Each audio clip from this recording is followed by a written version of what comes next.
Hello, and welcome in my little corner of the internet. My name is Jess, and here we read all kinds of stories. Some are true stories, some fiction, and some true stories that we sometimes wish were fiction. We do them all. So if you're into intriguing, dark, and scary tales, it's time to kick back, chill, and relax. If you're new here, welcome. Stay a bit, see if you like it. We'd love to have you. Now tonight's chapter.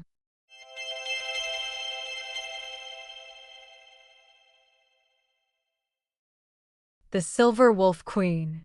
Chapter 16. The Man in the Shadows. The voice was calm, almost pleasant. Yet every person in the gallery instinctively tensed up. Even the moon sprites went quiet and disappeared. The cheerful little creatures scattered into the crystal ceiling, vanishing without so much as a chirp. The keeper's eyes narrowed. "Stay behind me." Rowan frowned. "You know him?" "I know what follows him." The answer did nothing to ease the knot forming in Rowan's stomach. The footsteps resumed slowly. Measured. Each one echoed through the ancient hall with unnerving confidence. Whoever approached wasn't searching. He already knew where he was going. A shadow stretched across the floor before its owner appeared. Then, a man stepped into the gallery. He wore a long charcoal gray coat that reached almost his boots. There was no armor, no visible weapons. His black hair had begun to silver at the temples, though his face showed few signs of age. His hands rested casually behind his back. His posture was relaxed, a little too relaxed, like a man strolling through his own home. His pale gray eyes swept across the room. The statues, the guardians, Corvin, Darius, Aldrin. Finally, they settled on Rowan. The stranger smiled. "So, there you are." No one answered. The 7 guardians stepped forward as one, placing themselves between Rowan and the newcomer. Their silver blades caught the crystal light. The stranger didn't even glance at them. Instead, he bowed politely toward the keeper. "It has been a long time. Far too long." His voice dripping with sarcasm. "I wondered if you were still alive." "I imagine you're disappointed," the keeper said with an ice-cold voice. The stranger laughed softly. "I rarely waste energy on disappointment." His eyes drifted around the gallery. "You've kept this place remarkably well." He smiled faintly. "Not a single speck of dust." Darius leaned toward Rowan. "I don't trust anyone who notices housekeeping during a confrontation." Rowan didn't take his eyes off the stranger. "Neither do I." Corvin took a single step forward. "Halt." The stranger finally looked at him, and for a brief moment, something like recognition crossed his face. "You wear the raven crest." "I do." "Then we are distant colleagues." Corvin's grip tightened on his spear. "I don't remember meeting you." "You wouldn't. I was never foolish enough to join Malakar's order." Those words caused Aldrin to stiffen. "You know Malakar." The stranger's smile became almost nostalgic. "I've known him for most of my life." He tilted his head thoughtfully. The keeper's lantern burned brighter. "You shouldn't have come." The stranger shrugged. "I had little choice." The mountain woke. So naturally. He looked toward Rowan. "I became curious." The keeper's voice hardened. "Curiosity has always been your greatest weakness." "No," the stranger corrected gently. "My greatest strength." He began walking again. The guardians immediately lowered their weapons into defensive positions. The stranger stopped without complaint. "I assure you, I'm not here to fight." Darius muttered under his breath. That's exactly what people say before the fighting starts. Rowan stepped around one of the guardians. Who are you? The stranger's expression changed. Not surprise. Interest. He studied Rowan for several long seconds. So, you're like your father. Rowan's pulse quickened. You knew him. I respected him. He was an honorable man. The answer came without hesitation. A shadow crossed the stranger's face. That was always going to get him killed. Anger flared inside Rowan. You don't get to speak about him. I already did. The stranger replied calmly. And I suspect he'd tell you to listen before you judge. The words struck Rowan harder than he expected. Because they sounded exactly like something his father would have said. The gallery fell silent once more. The stranger slowly removed one leather glove. Across the back of his hand, burned into the skin, was an ancient symbol. A black circle surrounded by 7 broken stars. The keeper's face lost all color. He whispered, It can't be. Aldrin looked between them. What is it? The keeper stared at the mark. His voice had become almost inaudible. I thought they were all dead. The stranger slowly put the glove back on. We nearly were. His pale gray eyes settled on Rowan. But history has a habit of leaving survivors. He smiled sadly. No one said a word. The silence stretched between the stranger and the keeper like a drawn bowstring. The 2 men simply stared at one another. Not with hatred, with history. 1,000 years seemed to hang in the space between them. Finally, the stranger smiled. It has been longer than either of us expected. The keeper's expression remained unreadable. Not long enough. The stranger chuckled. You always were the optimistic one. And you always confused arrogance with confidence.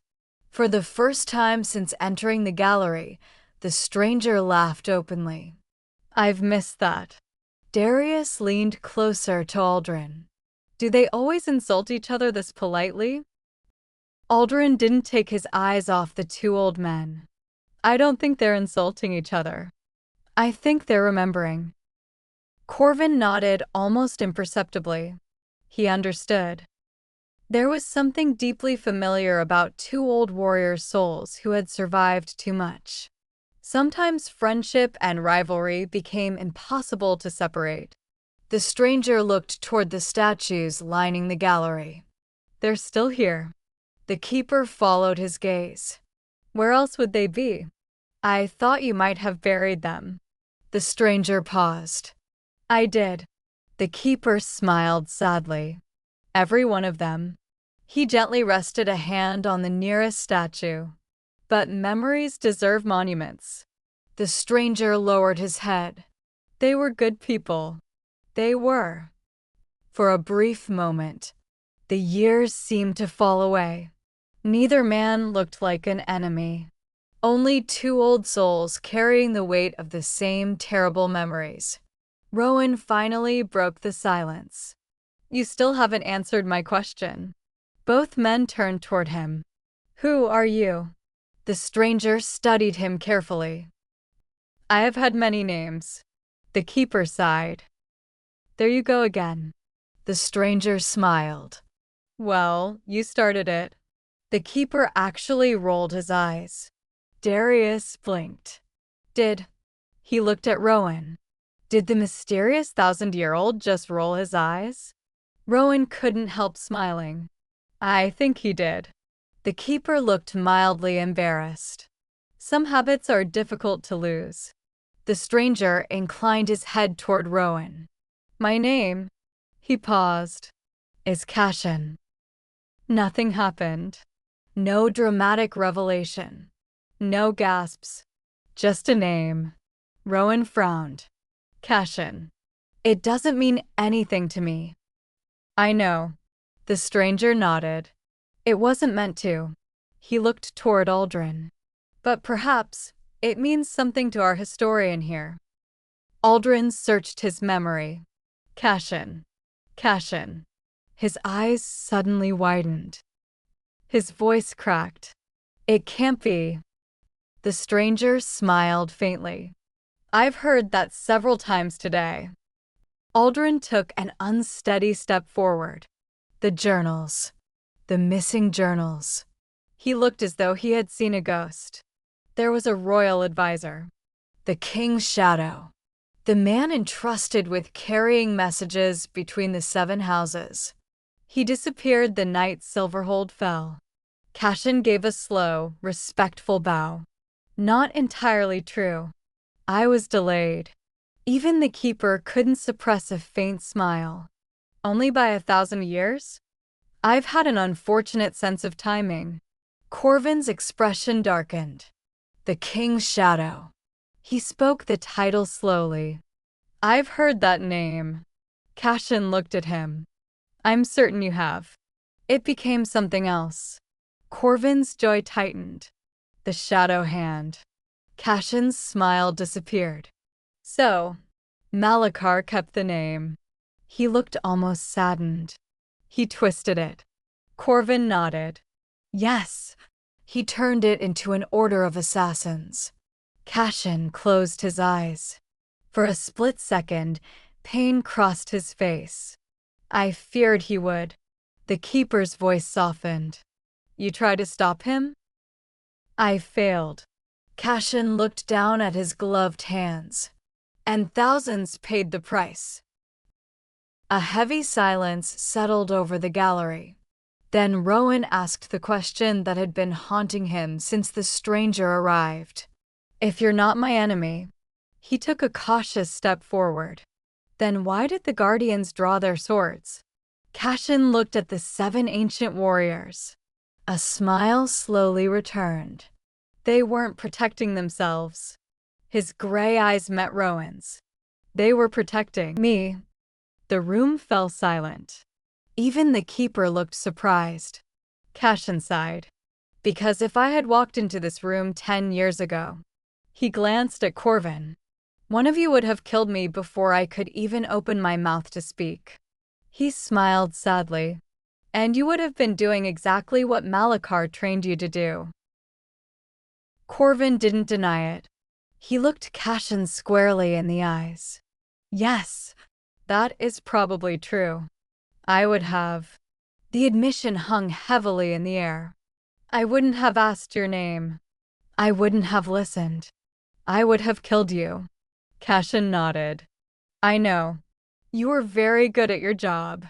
There was no bitterness in his voice. Only sadness. Corvin lowered his gaze. I was. For the first time in decades, those words felt like a confession instead of a boast. Darius folded his arms. I feel like I'm watching 2 old soldiers apologize without actually apologizing. Cashin smiled. That's remarkably accurate. We're men. We're not very good at the apology part. A faint laugh escaped Rowan. Even Corvin's mouth twitched into the ghost of a smile. The tension eased. The keeper slowly walked toward one of the crystal windows. The stars beyond it shimmered softly. Cashin. He spoke without turning around. Why are you really here? The smile disappeared from Cashin's face. I had hoped that I was wrong. He sighed quietly. About what? The keeper finally turned. Cashin looked at Rowan, then at the Guardians, then at the unfinished, now completed, statue. The mountain awakened too soon. Aldrin frowned. What do you mean? Cashin walked slowly toward the center of the gallery. The wards were designed to awaken only after all 7 houses had been found. His eyes settled on Rowan.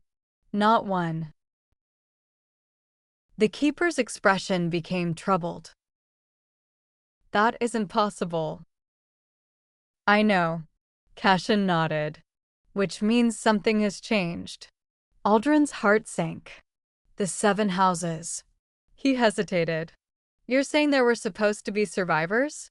Cashin looked genuinely surprised. Of course. The plan was never for one bloodline to rebuild the kingdom.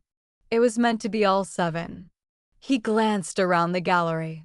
One house alone cannot carry what was entrusted to us. Rowan frowned. But the mountain called me the last heir. Cashin's answer came immediately. It did. The last heir of House Ashcroft. He emphasized the final word. He looked toward the keeper. It never said the others were gone. The keeper became very still. A slow smile spread across his face. It seems I've been listening to the wrong question. Cashin nodded. As have we all. Hope. Small, ever so fragile. Yet unmistakably still alive. Darius let out a long breath.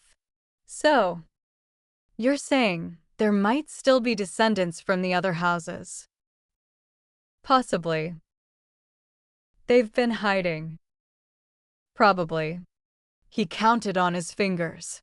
And we have absolutely no idea where they are. Cashin smiled. Now you're catching up. Darius looked at Rowan. I preferred hunting wolves. That's much simpler. So did I. The keeper's expression grew thoughtful. If you're right. He looked toward the ancient statues. Then why did the mountain awaken now? Cashin didn't answer immediately. Instead, he slowly removed the leather glove from his right hand once more. The black symbol burned into the back of his hand seemed darker than before. The broken stars surrounding it pulsed faintly. Aldrin whispered. The mark. What is it? Cashin studied it for a long moment. It is a promise. Corvin frowned. It looks more like a curse. Cashin gave a humorless smile. I suppose most promises become curses if you keep them long enough. The keeper closed his eyes. You still bear it. I have no choice. What does it do? Rowan asked. Cashin looked directly at him. It tells them where I am. Them. Cashin slowly pulled the glove back over the mark. For 1,000 years, they've been hunting me. His voice became almost distant. Every person in the gallery stared at him. Darius blinked. That's it. He shook his head. I never thought I would ever say this, but I'm officially out of sensible reactions. Cashin almost laughed. I ran out centuries ago. Then his expression hardened again. And if they've found me, he looked at Rowan. Who are they? Rowan asked again. But before anyone could say another word, a rumble echoed far beyond the gallery. Deep within the forgotten halls, a distant crash echoed through the mountain. Not one door. Several. The 7 guardians immediately reached for their weapons. The keeper whispered a single sentence. They're inside. The echo rolled through the mountain. Once, then again. Stone groaned somewhere deep beneath the ancient halls. Dust drifted lazily from the ceiling. No one spoke. The 7 guardians stood perfectly still, listening. Then, almost as one, they turned toward the eastern corridor. Not the entrance Rowan and the others had used. Another passage, hidden in the shadows. Cashin noticed immediately. They aren't coming from the main gate. The keeper's face tightened. No, they found one of the forgotten passages. I thought they had all been sealed. So did I. One of the guardians stepped toward the eastern corridor. He knelt and pressed a silver gauntlet against the polished floor. For several seconds, nothing happened. Then faint ripples of light spread through the stone. Images. Blurry at first, then sharper. The floor had become a mirror. Rowan watched in amazement. It showed a long tunnel somewhere beneath the mountain. Ancient walls, collapsed ceilings, broken statues. Several bodies lay scattered across the floor. They weren't guardians. They wore black armor. Each carried curved swords unlike anything Rowan had seen before. Darius swallowed. And who are they? Cashin's expression darkened. I was hoping I'd never see those uniforms again. The image shifted. More figures appeared. They moved silently through the tunnel with practiced precision. Not speaking. Not hesitating. There were 12 of them. Every movement was deliberate. Every step perfectly measured. Corvin watched carefully. They're professionals. Cashin nodded. The best. They're not looking for treasure. No, they're hunting. One of the black-clad warriors stopped. Slowly, he knelt beside one of the fallen statues. His gloved fingers brushed away centuries of dust. Then he smiled. Not with joy. Recognition. He knows where he is, Cashin whispered. That's impossible. The keeper looked at him. You know that man? Cashin didn't answer immediately. He simply stared at the image. His expression had grown strangely distant. Finally, he spoke. I trained him. Even the guardians turned toward Cashin. Darius blinked. You what? Train the man who's trying to kill you? He pointed at the image. Cashin sighed. Among other mistakes I've made. The image changed again. The black-clad warrior slowly stood. Though his face remained hidden beneath a hood, he turned as if looking directly at them. Through the magic. Through the mountain. Straight into the gallery. Rowan felt a chill crawl down his spine. He can't see us. The keeper didn't answer. Instead, the image suddenly went dark. The silver light vanished. The guardian removed his hand from the floor.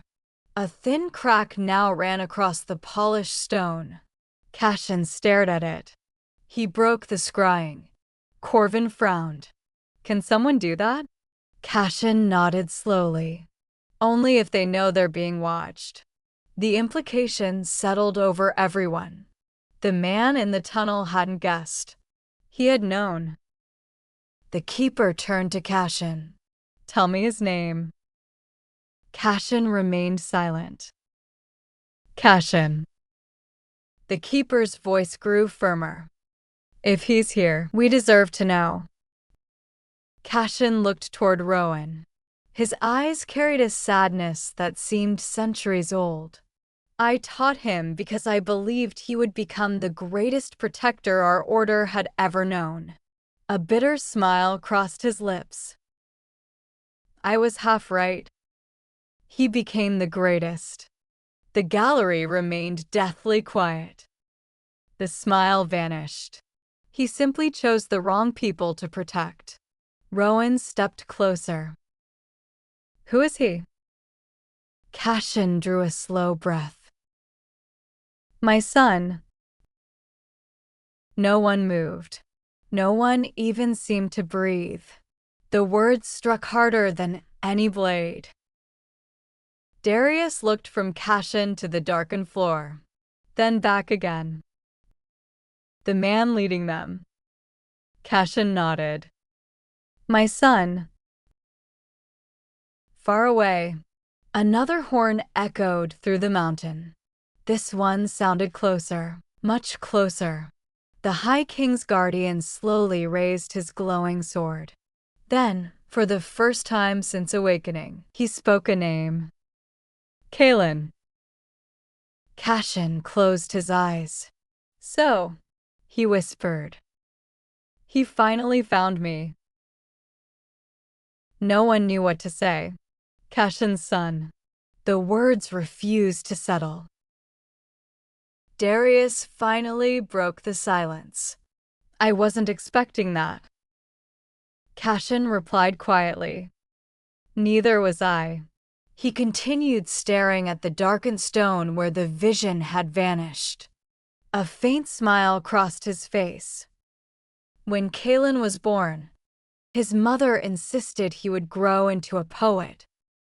What happened? Rowan asked. Cashin's smile faded. The world. The keeper walked to Cashin's side. You've blamed yourself for too long. I haven't blamed myself long enough, Cashin answered. I taught him to fight. I taught him to survive. I taught him to think 3 moves ahead of every enemy. He closed his eyes. I simply failed to teach him mercy. The keeper rested a hand on his shoulder. Mercy cannot be taught. It must be chosen. Cashin gave a weary nod. I know. Unfortunately. He looked toward Rowan. He chose ambition instead. Corvin remained unusually quiet. Something about the conversation unsettled him. Finally, he looked at Cashin. You said you trained him.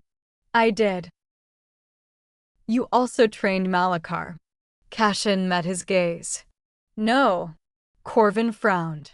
You knew him. I knew of him. But I refused him. The gallery became silent once more.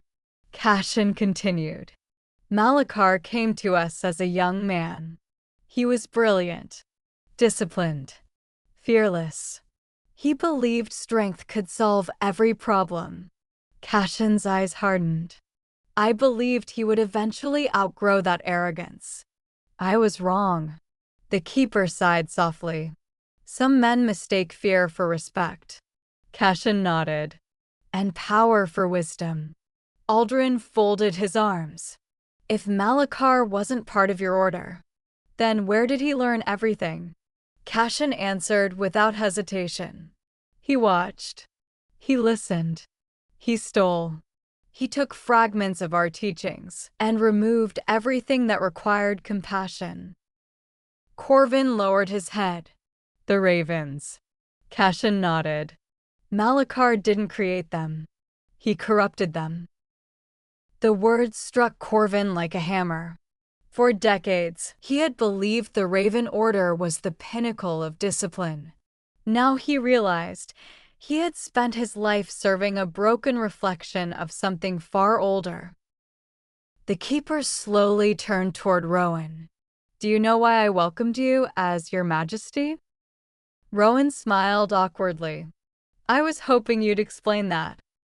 It wasn't because I believe you should rule. The keeper's voice was calm. It was because I believe you know how to serve. Rowan looked genuinely confused. You barely know me. I know your father. I knew your grandfather. I knew every Ashcroft before them. His smile returned. The Ashcrofts all carried the same flaw. They argued with anyone who called them important. Rowan looked embarrassed. That sounds familiar. It should, the keeper chuckled. You've already done it 3 times today. Even Cashin laughed quietly. And for a brief moment, the weight of 1,000 years seemed to lift from the room. But then, the laughter died instantly. Every guardian suddenly turned toward the great entrance. Not the eastern passage. The main entrance. A low vibration spread through the mountain. Once. Twice. Then, 3 slow knocks echoed against the enormous silver doors leading into the gallery. No one moved. Darius frowned. That's unexpectedly polite. He looked around the room.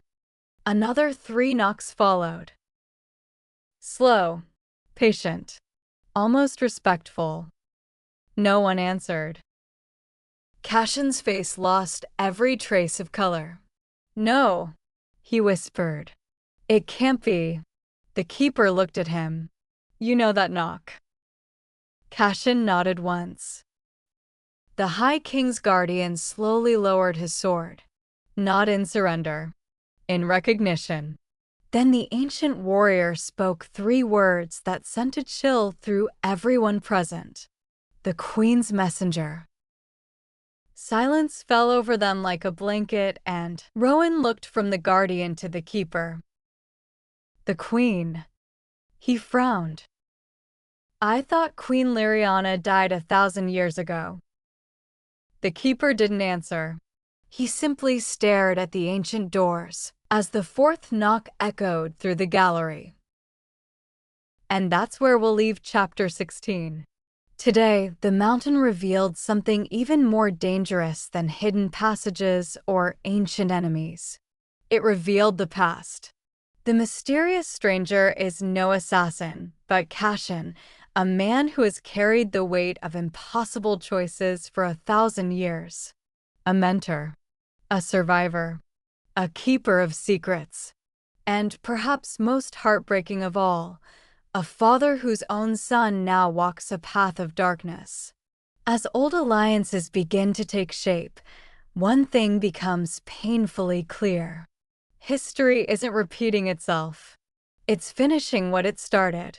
And just when it seemed the answers were finally within reach, 3 quiet knocks echoed through the forgotten halls.